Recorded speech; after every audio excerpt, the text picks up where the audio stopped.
오는 29일 임기를 마치는 김진표 국회의장이 정치개혁을 위해 노력했지만 결실을 보지 못해 아쉽다는 소회를 밝혔습니다. 또 28일 본회의에서 해병대원 특검법 재표결에 들어가겠다고 말했습니다.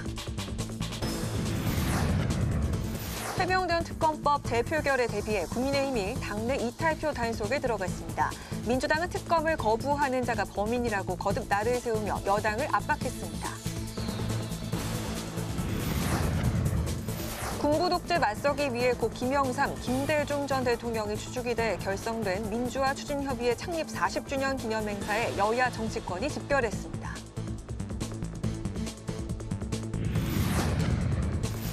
정치 현장 바깥의 시각으로 정치권 핵심 이슈를 풀어보는 여의도 정치회전. 해병대원 특검법 재표결을 앞두고 여야가 각기 수싸움에 들어갔습니다. 야당이 장외투쟁 전면전을 선포하면서 전운이 고조되는 가운데 21대 국회는 결국 극한 대립 속에 막을 내리게 될지 향후 전국을 전망해보겠습니다.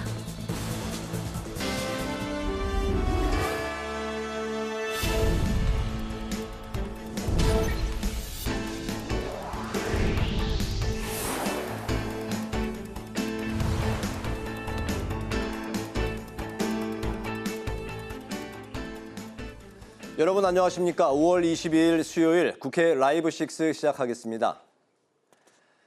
김진표 국회의장이 오는 28일 21대 국회 마지막 본회의를 열고 해병대원 특검법 재표결 등 본회의에 올라와 있는 법안들을 처리하겠다고 밝혔습니다.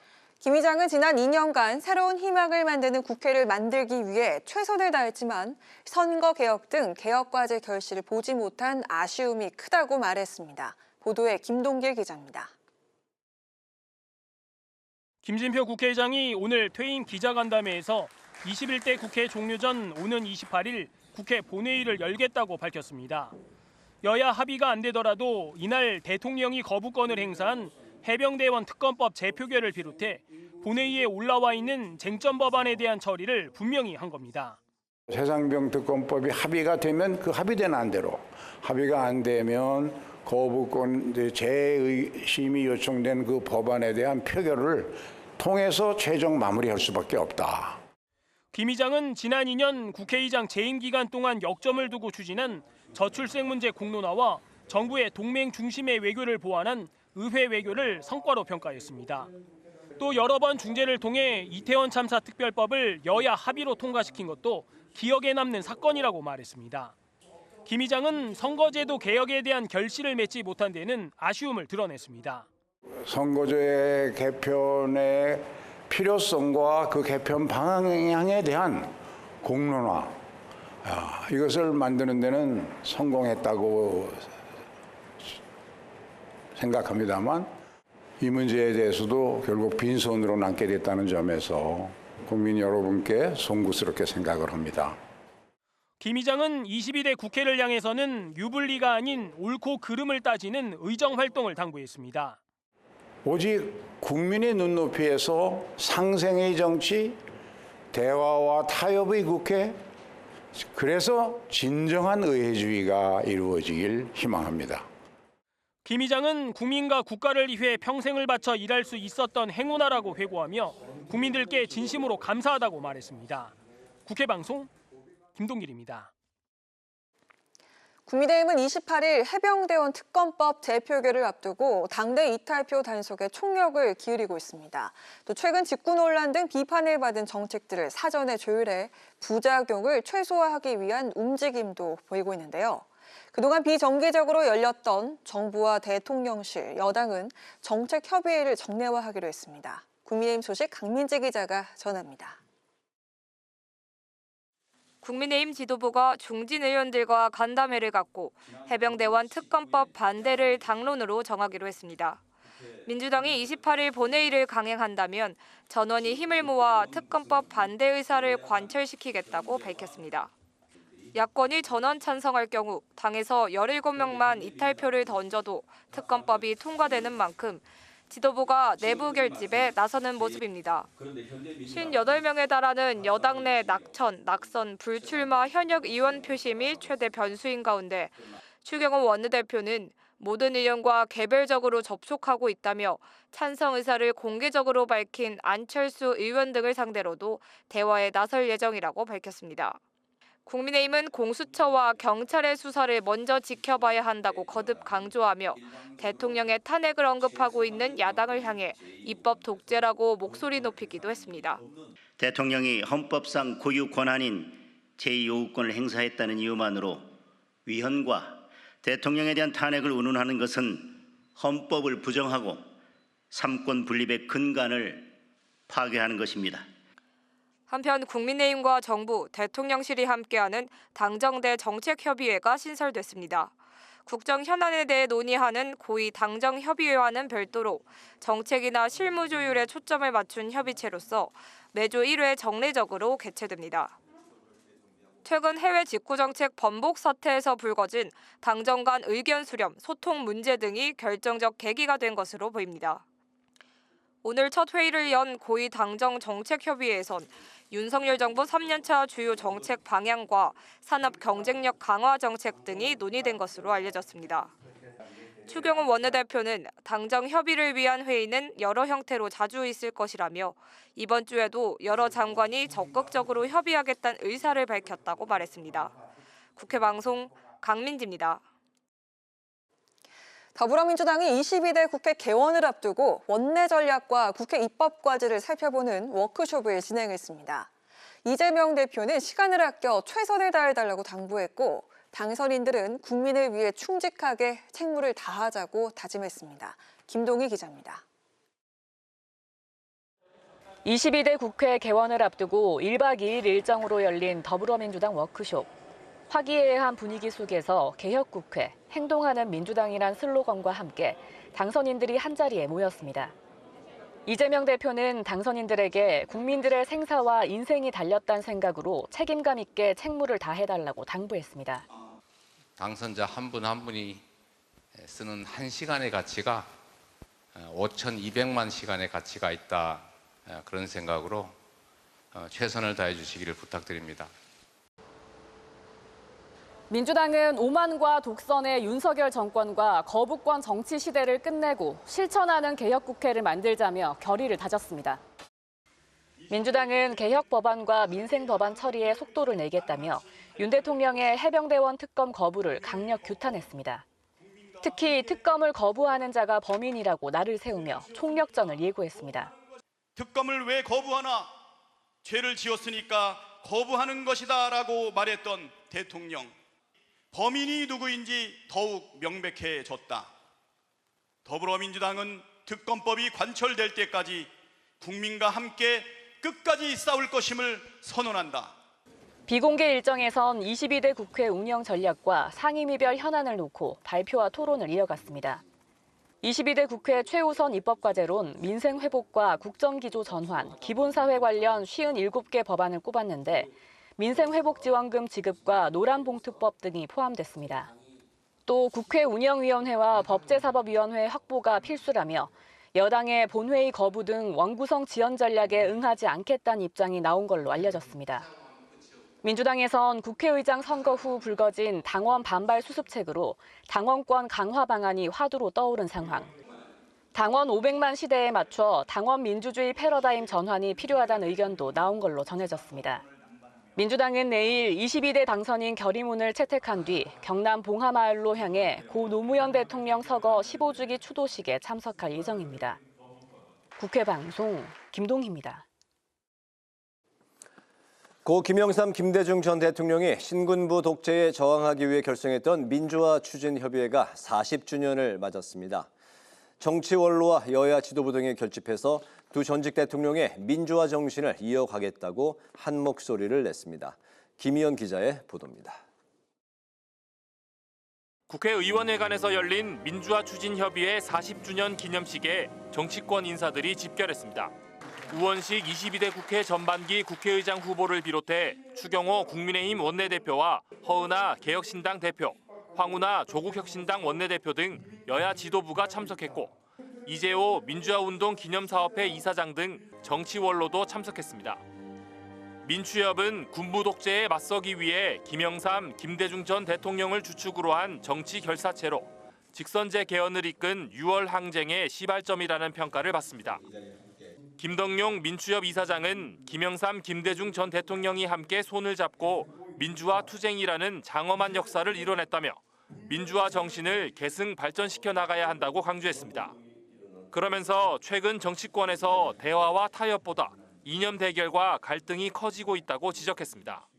거짓과 위선, 내로남불로 국민의 조소와 지탄의 대상이 되고 있는 것이 참으로 안타깝습니다.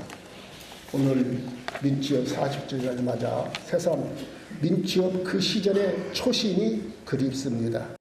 우원식 22대 국회 전반기 국회의장 후보는 군부 독재 타도, 직선제 실시 등을 요구하며 목숨 걸고 싸운 민추협은 민주주의를 이끈 심장이자 중추라고 강조했습니다. 민의의 전당 그리고 국회를 민주주의의 최후의 보루로 단호히 지키면서 대한민국의 민주주의와 민주주의의 최후 목표인 한반도에서 평화를 제대로 이루어내는 일, 그리고 이런 일들을 위해서 또 행동하는 양심으로 해나가야 되겠다. 이 밖에 민추협의 원로 의원들은 현재 국회에 계류 중인 민추협 유공자단체 설립법의 조속한 통과를 당부했습니다. 윤상현 국민의힘 의원이 발의한 이 법은 민주화운동의 공헌한 회원의 권익 향상과 민주화운동 정신 계승을 위한 사업 수행 등을 위해 민추협 유공자단체를 설립하는 내용을 담고 있습니다. 우 국회의장 후보는 21대 국회에서 제대로 검토도 하지 못한 것 같다며 22대에서 논의가 이루어질 수 있도록 노력하겠다고 답했습니다. 국회 방송 김희연입니다.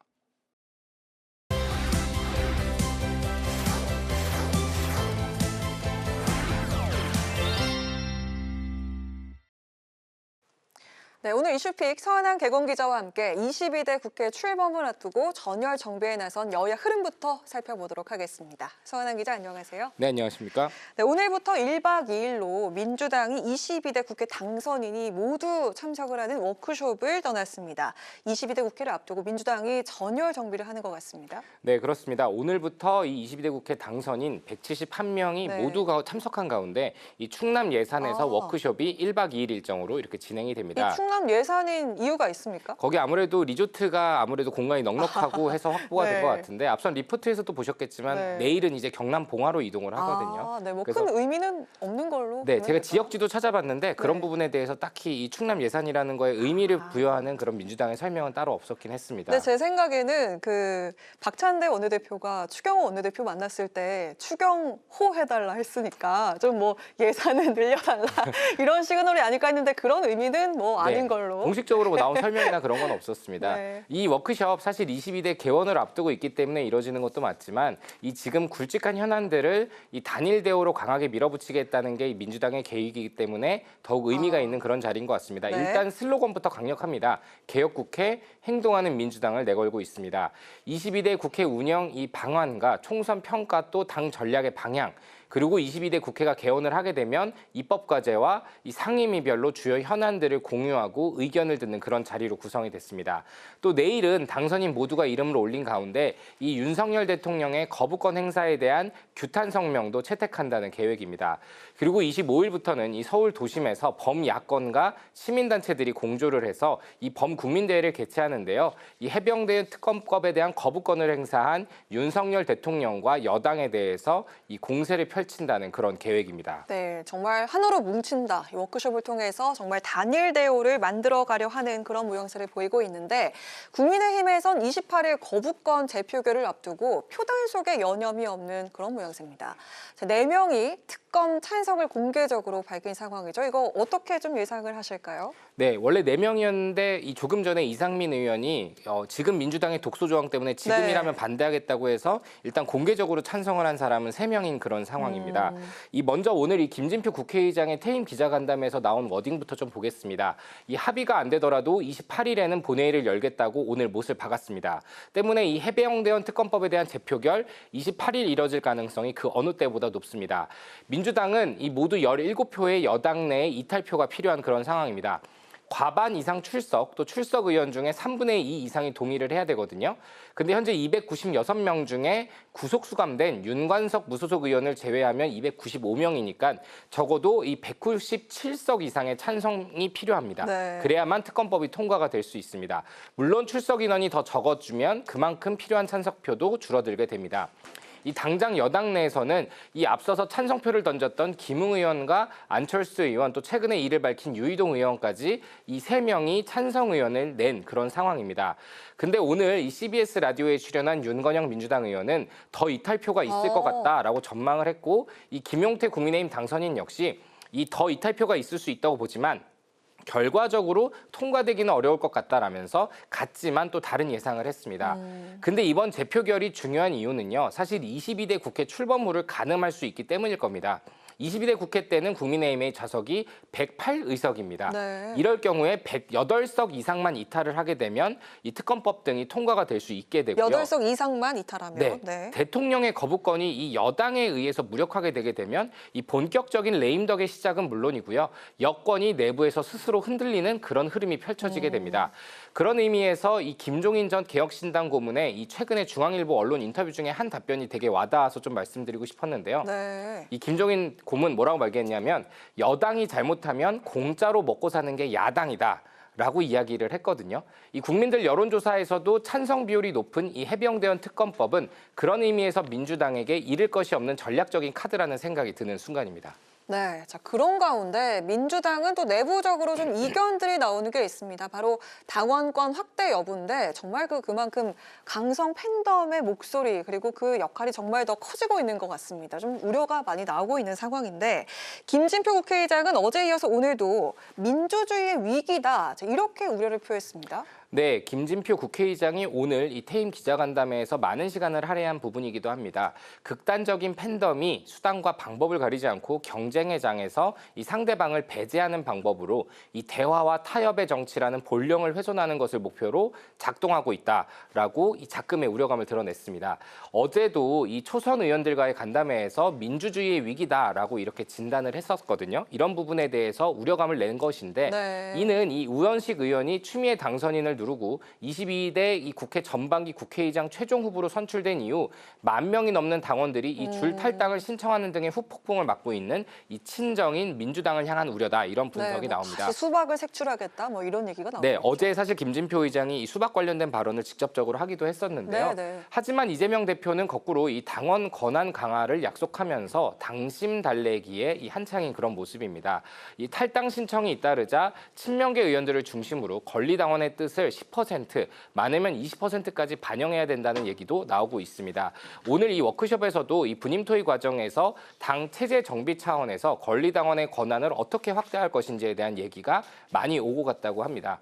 이게 사실 당원권의 측면에서 보면 맞는 말일 수 있습니다. 정당은 국민이 아니라 사실은 정확하게 당원들의 목소리를 대변하는 정치를 하는 게 이 정당의 목적이거든요. 네. 하지만 문제는 당원들 중에서도 이 강성 당원들의 목소리가 높은 지금은 오히려 강성의 목소리가 많이 반영되는 게 대중정당을 목표라는 민주당에게는 고민이 될 수 있다라는 그런 우려감입니다. 네.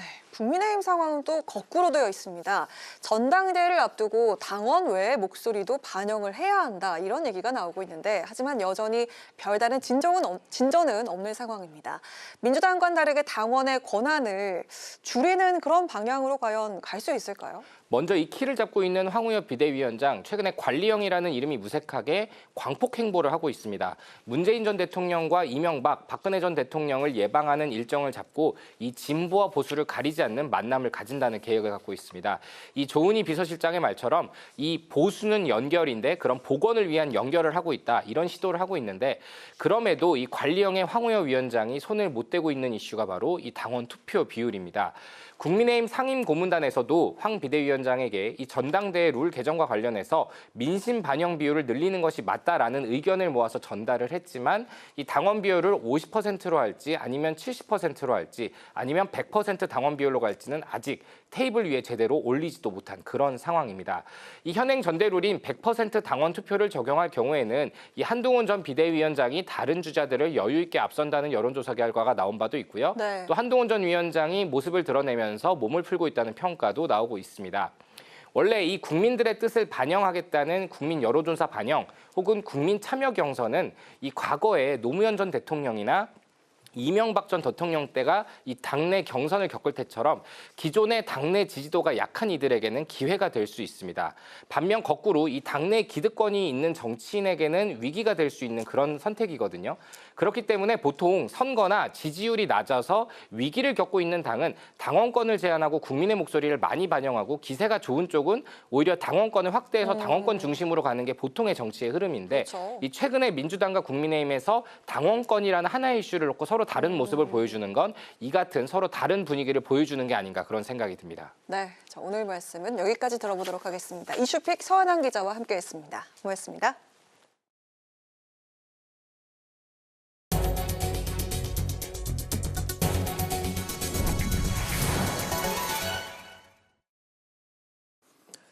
국민의힘은 문재인 전 대통령의 부인 김정숙 여사의 과거 인도 방문과 관련해 특검 대상이라고 비판했습니다. 장동혁 원내 수석 대변인은 논평에서 외교부에 따르면 정부가 먼저 김 여사의 인도 방문을 추진했는데 문 전 대통령의 회고록에는 인도 측의 요청에 따른 것으로 둔갑했다고 지적했습니다. 또 문 전 대통령조차 참모들의 잘못된 보고를 받은 것이냐며 문 정부 인사들은 지금이라도 진실을 고백하고 김 여사는 국민 앞에 사과해야 한다고 주장했습니다. 더불어민주당은 검찰이 쌍방울 주가 조작 사건을 대북 송금 사건으로 조작한 의혹이 있다며 22대 국회에서 쌍방울 특검법을 추진하기로 했습니다. 민주당 정치검찰 사건조작특별대책단은 쌍방울 주가 조작과 김성태 전 회장의 진술 번복 그리고 재판 거래 의혹 등에 가담한 검사를 대상으로 하는 특검법을 추진할 것이라고 밝혔습니다. 박찬대 원내대표도 국정원 문건에 따르면 쌍방울이 북한에 건넨 800만 달러는 당시 이재명 경기지사의 방북 비용 등이 아닌 주가 조작 이익을 위한 비용이었다며 검찰의 조작 수사, 조작 기소 정황이 드러나고 있다고 비판했습니다. 22대 국회에서 원외 정당이 되는 정의당이 21대 국회 임기 종료를 앞두고 국회 환경 노동자들과 오찬을 가졌습니다. 김준우 정의당 대표는 22대 총선에서 한국노총을 지지하는 강은미 의원이 당선되지 못해 죄송하게 생각한다며 정의당은 국회 밖에서도 여러 가지 노동 문제를 해결하기 위해 노력하겠다고 말했습니다. 정의당 대표 선거에 단독 출마한 권영국 후보 역시 앞으로도 일터의 약자들을 위해 싸우겠다며 정의당이 4년 뒤 국회로 다시 돌아올 수 있도록 최선을 다하겠다고 밝혔습니다.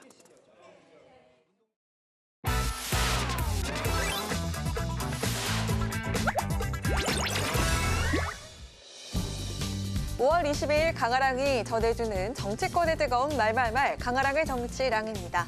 오늘 첫 번째 주제는 새살림 대 아무도 안 따라갑니다. 총선 패배 이후 연일 한동훈 전 위원장을 겨냥해 원색적인 비난을 쏟아내고 있는 홍준표 대구시장.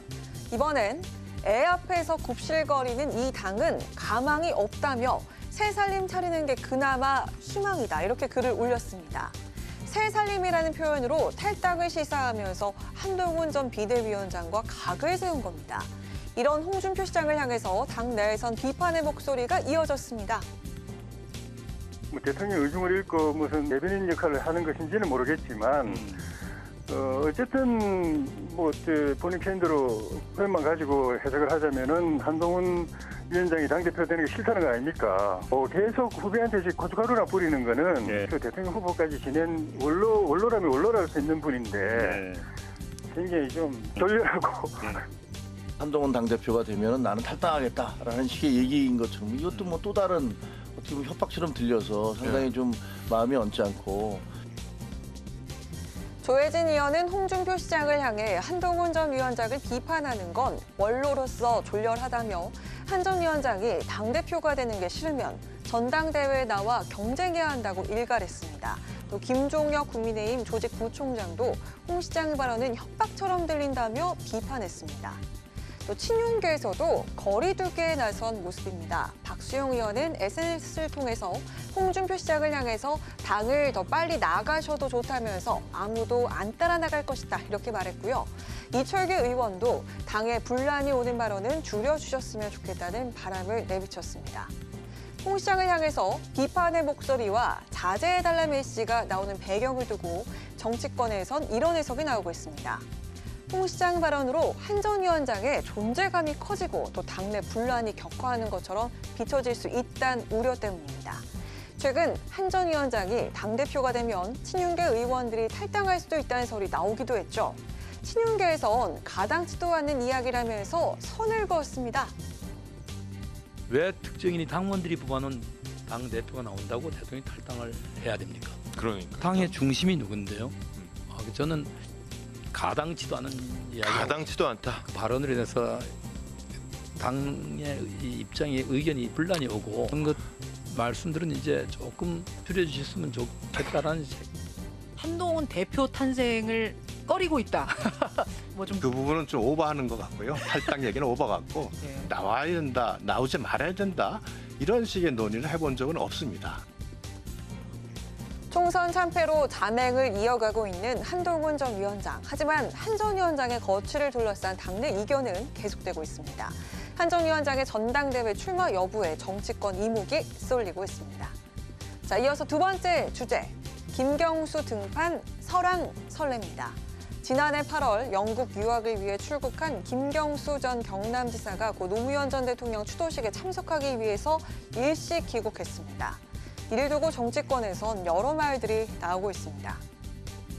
김경수 지사는 아직 정치를 할 여건이 안 돼 있잖아요. 복권도 안 돼 있는데 그렇죠. 네. 뭐 이미 뭐 역할을 한다, 뭘 한다, 세력을 결집한다라는 거야말로 소설이다. 그렇게 보고 싶어요. 굉장히 많이 성숙됐구나. 복권 문제에 대해서는 자기가 더 배우고 공부할 일이 있다. 그리고 국내 정치 문제에 대해서는 지금 얘기할 단계가 아니다.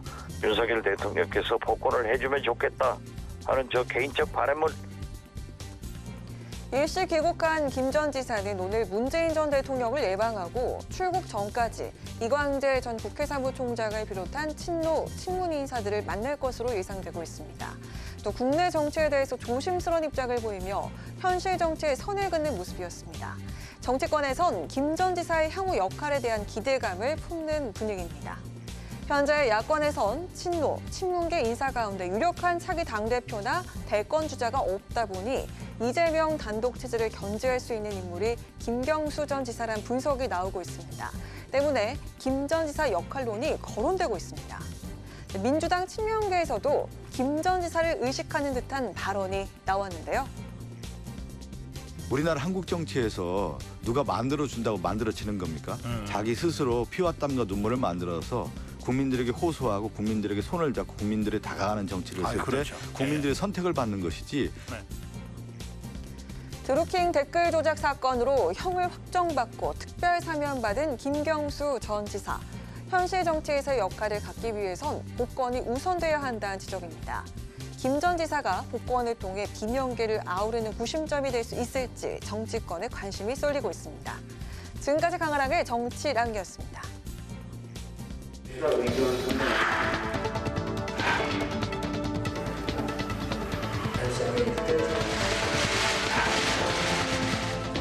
이번에 현실과 부족함이 많았다고 생각합니다.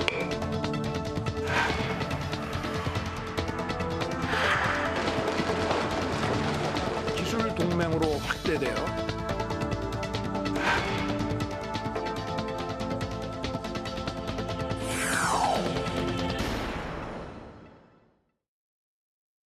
네, 정치 현장에서 한 걸음 떨어져 보다 객관적이고 분석적인 시선으로 정치권의 쟁점을 들여다봅니다. 여의도 정치외전 최병천 전 민주연구원 부원장, 정호김 전 새누리당 의원 두 분과 함께하겠습니다. 두 분 어서 오십시오. 반갑습니다. 네, 오늘이 22일이니까 정확히 29일, 일주일 후면 21대 국회가 이제 막을 내리게 돼 있는데요. 근데 이제 문제가 그 하루 전날 28일 국회 이제 본회의에서 해병대원 특검법 재표결을 앞두고 있습니다. 여당은 부결을 당론으로 표 단속에 나섰고 또 야당은 소신 표결을 파고들고 있습니다. 박주민 민주당 의원이 여당 의원 113명 전원에게 이제 편지를 보냈고 또 허은하 개혁신당 대표가 일일이 거명하면서 찬성표를 호소했습니다. 재의결에 필요한 이탈표가 이제 17표로 분석이 되고 있는 상황인데요. 국민의힘의 안철수, 김웅, 유이동 의원 이 세 명의 의원이 현재 찬성표 쪽으로 입장을 밝힌 상황이기 때문에 그렇다면 14표, 남은 14표가 과연 나올 것인지 재의결 통과 가능성 두 분의 의견을 오늘 첫 번째 이슈로 들어보도록 하겠습니다. 정호김 의원님부터 들어볼까요? 저는 처음에는 이 14표, 그러니까 그때는 17표라고 얘기했었는데 네. 17명이 전체적으로 움직이기는 쉽지 않을 것이다라고 생각을 했고요. 네. 지금도 조심스럽지만 이제 그런 입장이기는 한데요.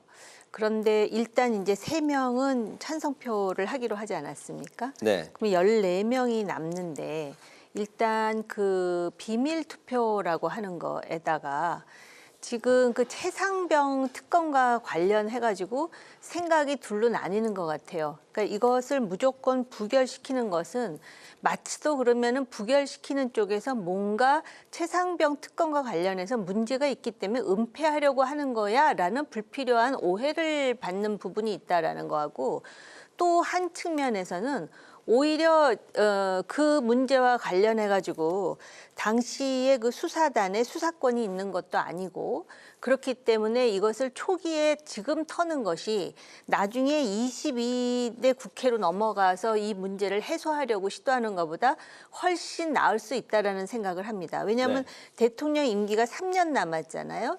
근데 이게 마지막에 다음 회기에서 이게 통과가 되면 그 과정이 있고 결국 그 특검법이 발효될 때는 대통령 임기 후반이 될 수도 있는데 이게 더 위험할 수도 있다.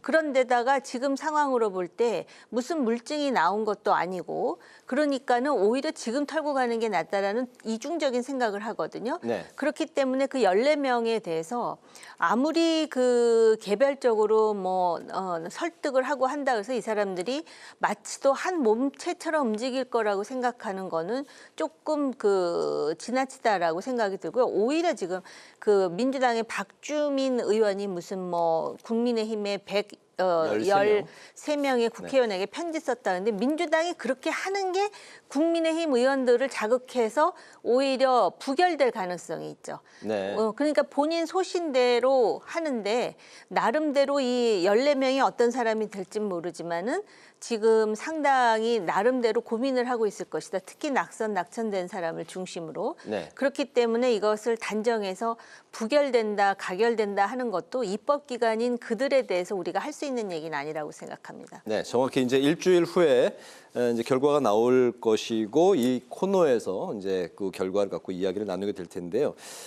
지금 정호김 의원님 말씀은 박주민 의원이 여당 의원 113명 전원에게 이제 그 가결 찬성표를 위한 이제 편지를 보낸 게 오히려 부담이 될 수 있고 자극을 줄 수 있기 때문에 오히려 이제 좀 안 좋은 영향을 줄 수 있다 말씀하셨는데 아니요, 그러니까 거부감을 줄 수 있다는 거죠. 네네. 안 좋은 영향이라기보다는 네네. 민주당은 지금 굉장히 그 정치 공방에 입각해서 지금 탄핵까지도 염두에 두면서 그런 행보를 보이니까 네. 그 자체가 자칫하면 보수 진영이 무너질 수 있다라는 위기감을 오히려 증폭시킬 수 있다라는 것이죠. 네, 이제 반대로 추경호 국민의힘 원내대표는 자당 의원 전원에게 이제 부결표를 위해 이제 설득을 일일이 다 했다, 뭐 그렇게 이야기 전해지고 있는데 어쨌든 이제 딱 일주일 남았습니다. 14표의 추가 이탈표 가능할까요? 근데 이제 요즘이 원래 이제 국회 회기 마지막 즈음 요 한 달 전이 가장 이제 뭐 한산하다는 맞습니다. 이야기 들었습니다. 회기 마지막 날 하루 전날 국회의원은 또 출석률도 변수가 될 수 있을까요? 변수가 될 수 있죠. 중요한 변수인 건 사실이죠. 네.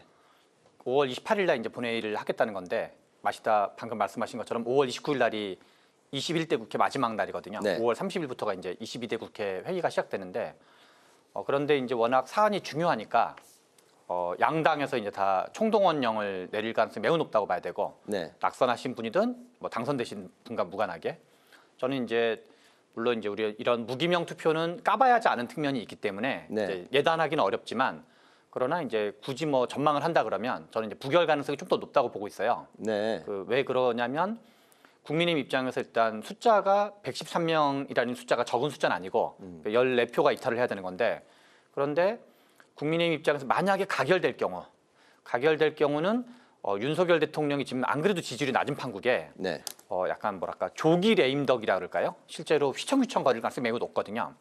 그런 반면 국민의힘 의원들 입장에서 뭔가 이렇게 그 개개인으로는 뭔가 소신 투표 같은 걸 할 수 있지만 국민의힘 대 범민주당의 어떤 세력 대 세력의 또는 진영 대 진영의 대결이라는 게 있는 거거든요.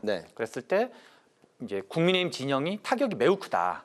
그리고 이제 자중질환 또는 레임덕이 뭔가 심화될 가능성이 상당히 있는 거 반면 이 가결표를 얻는 찍는 의원들의 이 17표가 이탈했을 경우 얻는 실익이 좀 불분명할 수 있거든요. 약간 소신 투표를 했다라는 그런 게 아주 강하면 좀 모르겠는데 그래서 그런 걸 고려할 때 이것이 이제 뭐 옳으냐 그르냐 무관하게 이건 이제 그러니까 이게 가결표를 던지는 게 옳으냐 부결표를 던지는 게 옳으냐 그르냐 무관하게 그거와 별도로 굳이 전망을 해본다라면 저는 이제 부결 가능성이 좀 더 높지 않나. 그러나 다만 앞에서 우리 정 의원님 말씀하신 것처럼 이게 보수 진영에서 되게 민감한 이슈거든요. 이게 두 가지 의미에서 민감한데 하나는 해병대 이슈라는 거고 또 하나는 청년인 군인이 죽었다는 거거든요. 그래서 지난 총선에서 국민의힘이 뭔가 여러 가지 타격을 받았을 때는 젊은 청년들의 이반, 특히 남성들의 이반, 그다음에 약간 보수 일부의 이반 이런 게 맞물렸다고 봐야 되는데 특히 이제 중도 성향의 보수들이 그런 점에서 이번에 뭐 부결될 수 있긴 하지만 그거는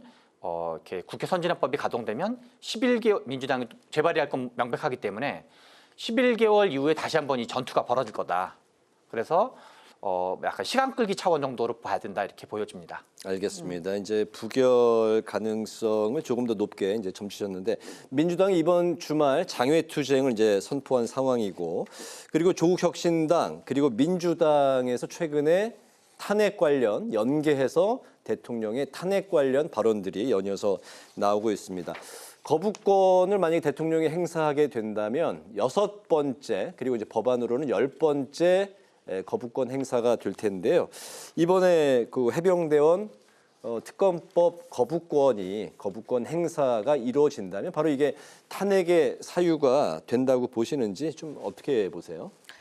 거부권이라고 하는 거는 헌법과 법률에 의거한 대통령의 권한입니다. 그렇기 때문에 이거는 정치 공세로밖에 볼 수밖에 없고요. 단지 이것이 지금 어떤 정책과 관련한 법안이라기보다는 대통령이 연루될 수 있다라는 의혹을 가지고 지금 얘기하는 거거든요. 그렇기 때문에 대통령이라든지 대통령의 가족과 관련된 그러한 그 특검법의 거부권을 행사하는 것이 헌법 정신에 맞지 않는다라는 공세이거든요.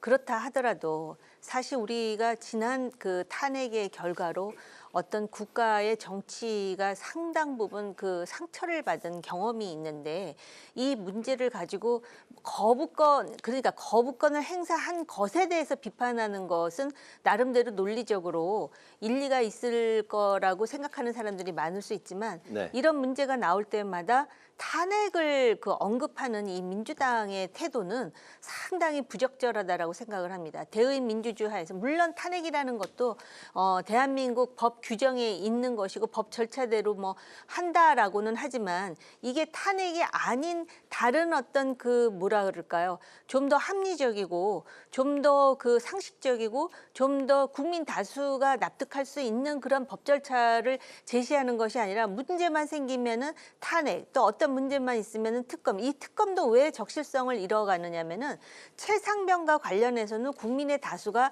이거는 특검이 필요하다라고 보는 이슈이긴 하지만은 최근에는 무슨 조국 신당인가요? 조국 혁신당이죠.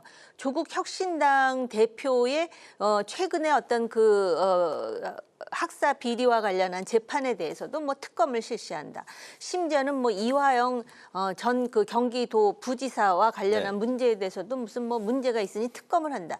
이거는 자신들이 다수당이라는 어떤 빌비로 어떤 문제가 생기면은 무조건 정치적으로 특검에다가 기대려고 하는 이런 자신들의 태도를 먼저 성찰해 봐야 되는데 지금은 뭐라 그러냐면은 대통령이 너무 거부권을 행사 많이 하니까는 탄핵시켜야 된다라는 논리로 또 이제 비약을 시키는데 이거는 지금 한국 정치가 대의 민주주의에 의해서 절차적으로 뭔가가 이렇게 문제가 해결되는 것이 아니라 매우 파퓰리즘적이고 매우 선동적이라는 차원에서 사실은 어떤 때는 이건 모골이 송연할 정도로 꼭 이런 식으로 정치를 해야 되는가라는 그런 어떤 안타까움이 있습니다. 네, 포퓰리즘이다.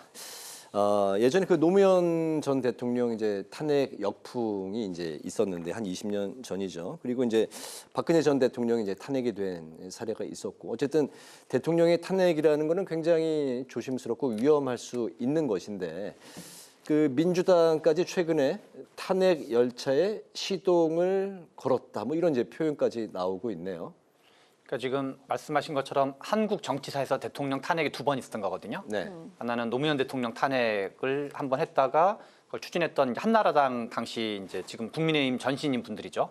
뭔가 나중에 이제 된통 한번 당한 적이 있으신 거고, 네. 박근혜 대통령 탄핵 때는 민주당 입장에서 뭔가 그걸 관철시키면서 뭔가 정치적으로 큰 승리를 얻은 적이 있는 건데, 그래서 실은 이제 한 번은 뭔가 탄핵의 역풍이었고 한 번은 탄핵의 순풍이 분 적이 있는데, 저는 민주당과 조국혁신당을 합치면 네. 탄핵을 발의하는 건 어렵지 않아요. 탄핵 요건은 헌법 65조 2항에 의해서 국회가 대통령에 대해서는 과반으로 발의하고, 네. 그리고 이제 가결은 이제 3분의 2가 통과되고, 그리고 그 이후에는 이제 헌법재판소의 판단이 필요한 건데, 헌법재판소 위원들의 3분의 2가 판단을 해야지 이제 탄핵이 가결되는 거거든요. 네.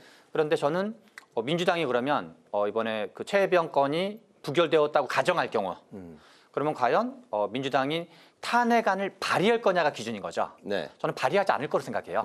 그래서 민주당이 약간 지금 여러 가지 조국혁신당과 민주당이 협력하면 과반 발의는 정말 어렵지 않거든요. 네. 통과시키는 것 자체는. 네. 그 국회. 근데 이제 발의하지 않을 거로 보는 거는 현재까지의 얘기들은 약간 정치적인 압박으로서 이제 뭔가 이거 쟁점화시키고, 그리고 이제 그냥 그 윤석열 대통령 비판하는 것보다 탄핵을 언급하면서 비판하는 게 실은 더 효과적으로 볼 수 있는 여지가 있거든요. 네. 그래서 뭔가 또 언론도 좀 더 이렇게 신중하게 기사화하고 그런 것 등등으로 약간 이제 어떤 이게 정치적인 공세 차원에서 어느 정도 효과적이냐, 네. 이런 어떤 전술적 관점에서 그런 거 연장으로 봐야 되고, 발의할 거냐 안 발의할 거냐, 저는 발의하지 않을 거다. 뭐 이제 이후에 좀 쌓이면 다른 상황 때는 다르겠지만, 네. 아직까지는 제가 보기에 발의하지 않을 걸로 보여진다는 거죠. 이런 걸 종합해 봤을 때. 그렇군요. 정치적 공세이고 이제 압박 차원에서 그렇죠. 정치적 이제 압박인 거죠. 강공 드라이브를 걸고 있는 상황이다. 탄핵까지는 뭐 쉽지 않고 실제 그렇게까지 가지 않을 것이다, 이렇게 보시는군요. 알겠습니다. 오늘 김진표 국회의장이 퇴임 기자회견을 이제 가졌습니다. 어제 초선 당선인 연찬회에 이어서 이제 아쉬움과 당부를 이제 이어갔는데요. 최근에 팬덤 정치, 공격과 배제만 있는 정치다, 뭐 이런 아쉬운 그 최근의 정치 상황에 대해서 이야기를 했습니다. 일련의 정치 상황, 그러니까 강행 처리, 거부권, 재표결, 이렇게 이제 계속해서 사이클링 반복되고 있는데요. 김진표 의장의 바람대로 다음 국회 22대 국회에서는 여야 간에 대화와 타협이 이루어질 수 있을지, 대화와 타협의 정치를 볼 수 있을지, 최 부원장님부터 들어볼까요? 저는 22대 국회가 지금 이제 이번에 2024년에 시작하는데, 네. 우리나라 이제 더 큰 정치 행사는 대선으로 봐야 되거든요. 네. 2027년 이제 3월에 대선이 있는데요. 그래서 그 국회의원 임기 4년 중에 3년이 실은 이제 그 대선 직전까지 연결되는데, 저는 이런 강대강 정치, 팬덤 정치, 서로 이렇게 약간 어떤 뭔가 좀 이렇게 어떤 적대 정치, 네. 이것이 22대는 더 심해질 가능성이 상당히 높다. 그런데 재밌는 거는 정치학자들 사이 여러 가지 의견이 있지만, 소선거구제가 대통령제와 만나면 실은 중도 확장이 중요해져요. 오히려 네. 대통령제 하에서는. 왜냐하면 서로 양쪽의 지지 기반을 가지고 있다 하더라도 그게 뭐 1%, 2%, 3%, 4%, 5% 내외의 중간층이 있는데, 이 중간층을 가져가야지 이기는 게임이거든요. 네. 소선거구는 철저하게 51% 게임이기 때문에, 네. 미국 대선도 마찬가지인데, 심지어 트럼프 대통령조차도 지금 중도 노선을 걱정하고 있거든요. 그런 여러 가지 행보를 네. 하고 있는데, 그래서 저는 이런 강대강 정치, 팬덤 정치의 폐해는 대선에서 패배하기 전까지는 안 바뀐다. 그래서 어느 진영이 됐건 더 과하게 팬덤 정치를 했던 쪽이, 야, 우리가 팬덤 정치 때문에 대선에서 패배했다라는 교훈을 얻기 전까지는 뭐라고 말을 해도 이 팬덤 정치가 가지는 어떤 진영 내에서의 어떤 이익이 있다 그럴까, 실익이, 네. 정책 실익이 있기 때문에 그냥 계속 뭔가 상대방을 악마화하고 내부의 어떤 소수파를 압박하고, 그리고 뭔가 이렇게 당심이라는 미명하에 이렇게 어떤 팬덤을 자극하고, 네. 이런 거를 막을래야 막을 방법이 없다. 그거는 대선 패배를 경험하고 나서야 반성의 목소리가 나올 가능성이 높다. 그래서 그냥 약간 이제 그런가 보다 하고 지켜보는 수밖에 없다고 생각을 합니다. 네, 팬덤 정치에 뭐 여러 가지 이야기가 나오고 있는데 팬덤 정치를 좀 끊어야 된다. 하지만 정치인으로서는 오히려 팬덤 정치가 개인 정치인에게는 굉장히 뭐 유리하게 작동하고 그게 뭐 자연스러운 정치 현상이다. 뭐 이렇게 또 이야기도 나오고 있는데 어쨌든 22대 국회에서 여야 간에 현재로서는 쉽지 않아 보이는데 대화와 타협의 정치 좀 어떻게 전망해 볼 수 있을까요? 아마 지금 말씀하신 대로 정말 더 어렵고 더 목불인견의 상황이 연출되지 않을까 이런 생각이 드는데요. 네. 저는 이제 두 가지 측면에서 봐요. 우리가 이제 교과서에서 배우는 의회 민주주의의 차원이 하나 있을 것이고요. 또 하나는 권력 운영의 차원이 있는데 대한민국의 국회는 의회 민주주의 이전에 권력이 앞서요. 왜냐하면 각 당이 당권을 누가 지느냐에 따라서 그 당의 권력이 그 그립이 강하면 강할수록 이런 그 권력의 오더에 따라서 움직이는 국회의원이 되더라고요. 그러니까 의회 민주주의에 의해서 자기 스스로가 걸어다니는 입법권이라는 어떤 자긍심과 소신을 갖고 움직이는 게 아니지 않습니까? 그러니까는 당의 오더대로 하는 이유는 또 무엇이냐? 공천권을 당 권력이 가지고 있으니까. 그게 지금까지 악순환되어 있고 지금 민주당의 당 권력을 누가 가지고 있느냐? 심지어는 조국혁신당도 마찬가지고요. 국민의힘 같은 경우도 뭐 별다르지 않았습니까? 누구라고 제가 지명하지 않더라도. 네. 그러다 보니까 그러한 그 기현상이 일어났고 그게 지금 22대에 넘어오면서 숫자의 차이는 있을지언정 중요한 또 쟁점들이 있잖아요. 뭐 특검이라든지 그다음에 굉장히 예민한 법안이라든지 그러다 보면은 엄청난 그런 갈등을 보이면서 정치가 소진되는 양상으로 가겠죠. 단지 이제 같은 그 뭐 친명이고 친명파리를 했다 하더라도 새로 국회의장으로 후보로 지금 그 요번에 경선에서 승리한 정치인의 경우 물론 굉장히 진보적이고 또 약자에 대한 의식이 있다라고 많이 알려져 있고 제가 볼 때는 그래도 상대적으로 합리적이지 않을까라는 기대를 하고 있어요. 중립적인 게 왜 필요하냐라고 아예 명시적으로 선언한 사람보다는 그래도 나름대로 자기 당의 소속원이기 때문에 물론 이제 국회의장이 되면은 그 탈당해서 중립적이라고는 하지만 그럼에도 불구하고 나름대로 그 합리성을 지키기 위해서 지금 김진표 의장이요 처음에 국회의장 할 때 나에게는 민주당의 피가 흐른다 그래갖고 상대당인 국민의힘에서 굉장히 긴장했었습니다. 네. 그럼에도 불구하고 본인이 합리적으로 했기 때문에 오히려 수박이라고 한쪽에서 비난하는 거에 대해서 자랑스럽게 생각하셔도 돼요. 수박이라고 비난하는 쪽이 잘못된 거죠. 대한민국의 의회 민주주의 대의 정치는 그렇게 비난을 당하고 핍박을 당하더라도 지켜져야 되는 거죠. 네네. 수박이라는 그런 비판의 목소리를 오히려 자랑스럽게 생각을 할 필요가 있다. 저 개인적으로는 그렇게 생각해요. 제가 그 사람들하고 당이 달라서가 아니라 국민의힘도 마찬가지예요. 쓴소리하면 내부 총질한다 그러고 불이익 당하는 사람도 있겠죠.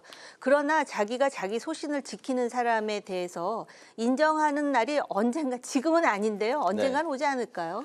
김진표 의장께서 좀 그동안 의장직을 맡으시면서 상처를 좀 많이 받으셨던 것 같습니다. 그러니까 진영에 반대하면 수박이냐 이렇게 이제 또 쓴소리도 말씀을 하셨는데 그 민주당의 당선인 워크숍이 이제 오늘 내일 열리고 되는데 의장 후보 선출 이후에 민주당의 이제 지지율이 좀 이제 하락이다 뭐 이런 이제 그 여론조사도 있었고 또 1만 명의 당원 탈당 러시아 또 이제 있었고 그렇기 때문에 당심을 좀 달래야 된다. 당심을 오히려 좀 강화해야 된다. 그리고 반대로 이제 중도층과 그렇게 하면은 더 멀어진다. 뭐 팽팽히 이런 워크숍에서도 의견 교환이 이루어질 것 같은데 그 앞으로 이제 민주당이 좀 어떤 선택을 해야 된다고 보십니까? 좀 이제 두 가지를 좀 구분해서 볼 필요가 있는데 하나는 지지율 문제가 있고요. 그다음에 이제 당심과 중도층과의 관계를 좀 두 가지를 구분해서 본다고 치면 지지율은 그 총선에서 이긴 정당은 지지율이 오르고 진 정당은 지지율이 좀 떨어지는 경향이 있거든요. 일종의 컨벤션 효과라 그럴까요?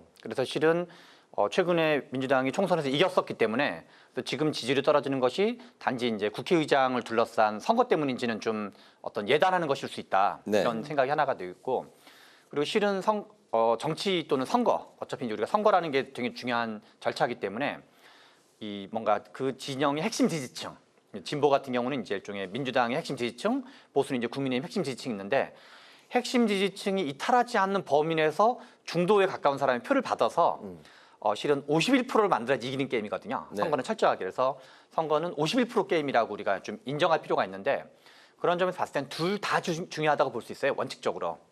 그런데 다만 한쪽에 너무 과하게 쏠리면 근데 예를 들어서 우리가 국회의장을 선거할 때 지금 당 일부에서 민주당 일부에서는 국회의장 선출도 당원의 목소리가 좀 반영대로 하자. 네. 그런 주장이 일부 있는 걸로 알고 있는데 그건 약간 좀 과한 걸로 볼 수 있는 거죠. 왜냐하면 우리가 이제 의회 자체가 하나의 대의제인 것처럼 우리가 이제 직접 민주주의가 가지는 순기능이 있고 네. 대의제가 가지는 순기능이 있는데 대의제가 갖는 순기능의 핵심은 숙의 기능이에요. 또는 정보가 좀 더 많은 사람들. 네. 그래서 국회가 돌아가는 건 아무래도 일반 국민들보다는 의원들이 더 많이 접하게 되거든요. 그래서 국회의원 자체에 대한 어떤 찬반 비토권은 네. 다시 국민들 또는 당원이 갖더라도 그리고 이제 당에서는 당원들이 이제 당직권에 대해서는 이제 당직자 선출에 대해서는 이제 같지만 그래서 이 정도는 이제 어떤 그 국회의원들의 권한으로 넘겨주고 그리고 민주당이란 정당은 당원이 200만, 300만 되는 거대 정당이기 때문에 네.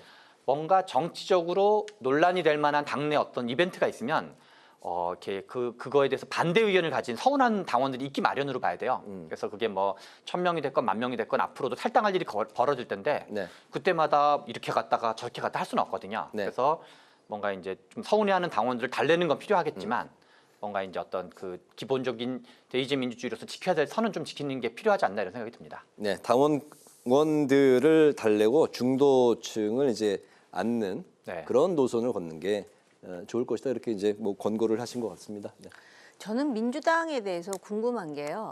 지금 그 강성 지지층들이 소위 친명으로 완전히 이재명 대표를 중심으로 해서 똘똘 뭉쳐져 있는 것처럼 보였거든요. 네. 그런데 요번에 이렇게 보면은 과연 그러면은 그 강성 지지층이 이재명 대표의 어떤 그런 그 말이라든지 또는 그 입장을 수용하는 쪽인가. 그러니까 그래도 나름대로 이 정도에서는 좀 자제하세요 하면은 자제가 되는 집단인지 아니면 지금 보면 이재명 대표도 어떻게 통제가 안 되는 집단인 것처럼 보이는 측면이 있어요. 그러다 보니까 지금 지도부에서 다음에 국회의장 후보를 뽑을 때는 당원의 입장도 듣겠다. 아니 국회의장을 뽑는데 국회의원들이 후보를 올리는 것이고 이거는 대한민국만의 관례가 아니에요. 그런데 당원들로 하여금 하겠다. 뭐 그러면서 나가지 마세요. 탈당하지 마세요. 뭐 이렇게 읍소를 하기도 하고요. 이게 지금 민주당이 어떤 상황인가 굉장히 사실은 제3자가 볼 때도 우려가 되는데요. 보통 이렇게 얘기해요. 민심이 물이다. 그리고 정치는 배다. 그래서 민심에 따라 배를 띄우기도 하고 배를 뒤집어 엎기도 한다 그러는데 저 민주당 정도 되면은 정치 집단, 정당인 배 자체를 하는 게 아니라 아예 쓰나미가 돼갖고 산하를 전부 그냥 완전히 뒤엎어버릴 기세인데 이게 과연 정치 발전에 바람직하냐. 적어도 당에서 그런 강성 지지자들뿐만 아니라 합리적이고 온건한 중도 지지자들도 있을 거 아니에요. 네. 그런데 저렇게 강성 지지자들한테 쩔쩔매는 정당. 그런데 그 정당이 가장 많은 의석을 확보하고 있다는 것이 22대 국회에 어떤 영향을 줄지에 대해서 굉장히 조심스러워요. 저렇게 되면은 아무리 새 국회의장 후보가 상대적으로 합리적이라 하더라도 또 그 민심을 그들의 그 강성 민심을 따라가려고 하지 않을까라는 그런 의구심 내지는 우려에서부터 시작을 해가지고 네. 이거는 민주당이 앞으로 해결해야 될 난제예요. 이거 이렇게 되면 민주당이요 중도로부터 지지 못 얻어요. 알겠습니다. 그 두 분의 뭐 말씀이 같은 맥락인 것 같습니다. 이제 시간이 상당히 되긴 했는데 마지막 한 가지 이슈를 더 좀 길지 않게 들어보도록 하겠습니다. 최근에 정부의 직구 규제 혼선과 함께 당권 주자들, 국민의힘 안에서의 당권 주자들의 힘겨루기가 이제 본격화되는 거 아니냐, 뭐 잠룡 이야기들도 이제 나오고 있는데요. 가장 주목을 받고 있는 인물이 역시 이제 한동훈 전 비대위원장인 것 같습니다. 등판을 할 것이냐부터 이제 전당 대회에 그렇다면 한동훈 전 비대위원장의 당선 가능성이 어느 정도일지서부터 뭐 여러 가지 추측들이 나오고 있는데 또 이제 대통령이 한동훈 전 비대위원장이 만약에 이제 당권을 잡게 되면 탈당할 것이다. 뭐 이런 이제 추측들도 나오고 있습니다. 한쪽에서는 또 억측이다 이런 이야기도 하고 있는데요. 전반적인 한동훈 전 비대위원장과 관련한 이야기를 오늘 길지 않게 좀 마무리로 한 분씩 들어볼까요? 이렇게 SNS까지 올리고 나중에 안 나온다 그러면 그게 말이 되겠습니까? 그러니까 나오는 쪽으로 되는 건 맞는 것 같고요. 네. 지금 한심과 윤심에 있어서 아무래도 그 간극에 대해서 걱정하는 지지자들이 굉장히 많아요. 그래서 당이 분화될 가능성까지도. 근데 지금 대통령실 입장에서 보면 딜레마겠죠. 당심 민심을 몇 대 몇으로 하든 경쟁력이 가장 센 후보가 한동훈 지금 전 비대위원장인 것처럼 보이거든요. 네. 좀 보시죠. 이거 지금 전례가 없었던 사례이기 때문에 좀 네. 지켜보면서 말씀드리겠습니다. 알겠습니다. 네. 지금 한동훈 비대위원장이 안 나오면 약간 싱거운 사람 된다 그럴까요? 그래서 기존에 지금 하는 일련의 행보는 빌드업 과정으로 봐야 되고요. 네. 그리고 지금 대통령 탈당은 쭉 뭐 기사 같은 걸 보면은 실은 출처가 없어요. 그래서 약간 소문처럼 하고 이제 소위 친일이라고 불리는 분들을 다 부정하고 있거든요. 그 무슨 소리냐? 우리 뭐 그런 거 검토한 적도 없다. 하기 때문에 뭔가 약간 와전되거나 네. 아니면 이제 뭔가 부풀려지고 있는 얘기로 보여집니다. 아무튼 등판 가능성은 두 분 다 상당히 높고 당선 가능성 매우 높은으로 보고 있습니다. 알겠습니다. 오늘 여의도 정치회전 이제 마칠 시간이 됐습니다. 지금까지 최병천 전 민주연구원 부원장, 정호김 전 새누리당 의원 두 분과 함께했습니다. 오늘 말씀 잘 들었습니다. 감사합니다. 오늘 국회 라이브 6도 여기서 마치겠습니다. 시청해 주신 여러분 고맙습니다.